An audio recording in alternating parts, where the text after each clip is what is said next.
Yan ang dami kong in-order sa Shein. So, tingnan natin itong maganda. Let's go! Itong dress na to, ang cute niya kasi parang palda-palda dito sa baba niya. Ang ganda din ng color niya. Ito yung details, makapal din yung tela niya. So, medyo malubog-lubog pa nga ito ng konti.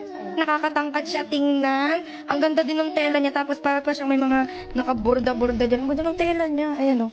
Ganyan. So, perfect to kapag parang beach, ganyan, o kaya formal din na event. Ang cute ito kasi para akong masayaw. Ang ganda ng pagka-white niya, ang ganda, ang dami nangyayari, tapos may bulaklak pa dito.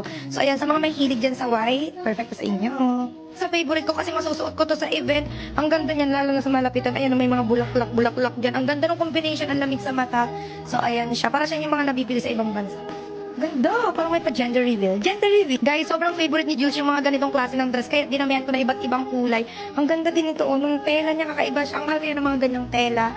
And ang ganda din sa mga gusto ng dress na ayaw nung sobrang revealing. Wow, revealing. So, ayan, ganyan siya. Ting lang din, pero may mga pakintab-kintab siya dyan. So, ito asuotin ko to kapag may dinner kami, may meeting, ayan. Kasi ang formal niya tingnan. Diga, kahit kapag simba-simba, perfect din. Ito, same lang din ang style, color pink naman.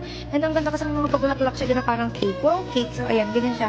So, medyo luwag lang talaga sa may bewang. Eh, small na ito. Ayan, ganyan. Kaya ang ganda. So, trinay ko lang yung ganitong color mga kamangyan kasi wala akong ganitong kulay. Akala ko nakakainin, pero hindi. Ang ganda niya. Plus, ayan, ang ganda nung pinakang strap niya dito. Ang ganda nung tela niya. Hindi siya yung dress na parang putyo-putyo. Ito yung parang pangmamahal. Kasi yung may bigat ng konti. Ang ganda ng tela, hindi man makate, ganyan. So, perfect to pag nagpunta kami ng ibang bansa. Kaya naman, summer din or formal din na event.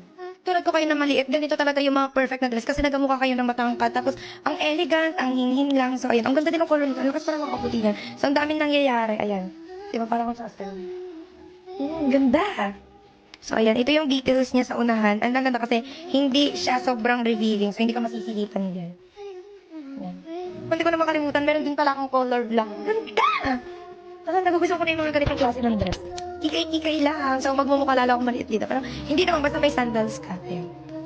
Diba? Ang formal tingnan. Sobrang ganda nito! Ang ganda ng pagka... Ano bang color yan? Sobrang galing. Para siyang purple na may pagka... Basta mix-mix siya. Ang ganda. Ayan, ganyan. So, kapag may mga event din. Kasi yung mga inabili ko na yung mga pang-event, parang hindi na ako bumili. Pero, ayan, ang ganda. Wala, ganda ng kulay niya. Medyo luwag-luwag din dito, pero ayan. Parang kung walang suot, ang gaan niya, super gaan. Parang hangin-hangin lang. Hangin-hangin lang. Pero kapag nakita niyo siya in person, parang siyang gold-gold. Kasi parang siyang kumikinang-kinang ng konti lang na kapag may ilaw. So, ayan. Nakakatangkad talaga yung ganito. Ang ganda din ng tela niya. Hindi mainit, hindi. Tapos medyo mabigat-bigat siya. Tapos hindi ka din masisilipan. Hindi pala to padded. So, magsuot na lang kayo ng nipple tape. Itong pants, sobrang na-unique kasi ako. Kasi parang siyang, kasi short-short siya na may ganyan sa baba. Ayan, so part niya lang ito ng maganda na top. Wala lang ako mapili ngayon, kaya nilagyan ko ng kulay white. Pero ang ganda niya. So, super ganda din. So, kahit part niya lang ito ng short, ng palda, ng pants. Ang ganda. So, mas maganda siguro dito white na palda. Pero ito lang kasi nakuha ko na sa cabinet. Ang ganda niya, oh. Next ito, super mahinhin. Tapos, ayan, meron pang pasilip dyan. Oh, may pasilip. And ang ganda ng color niya. Tapos, ayan, ganyan-ganyan lang. Na lahat mga kamangyan and halos lahat na gustuhan ko. For the go! Bye! Mwah!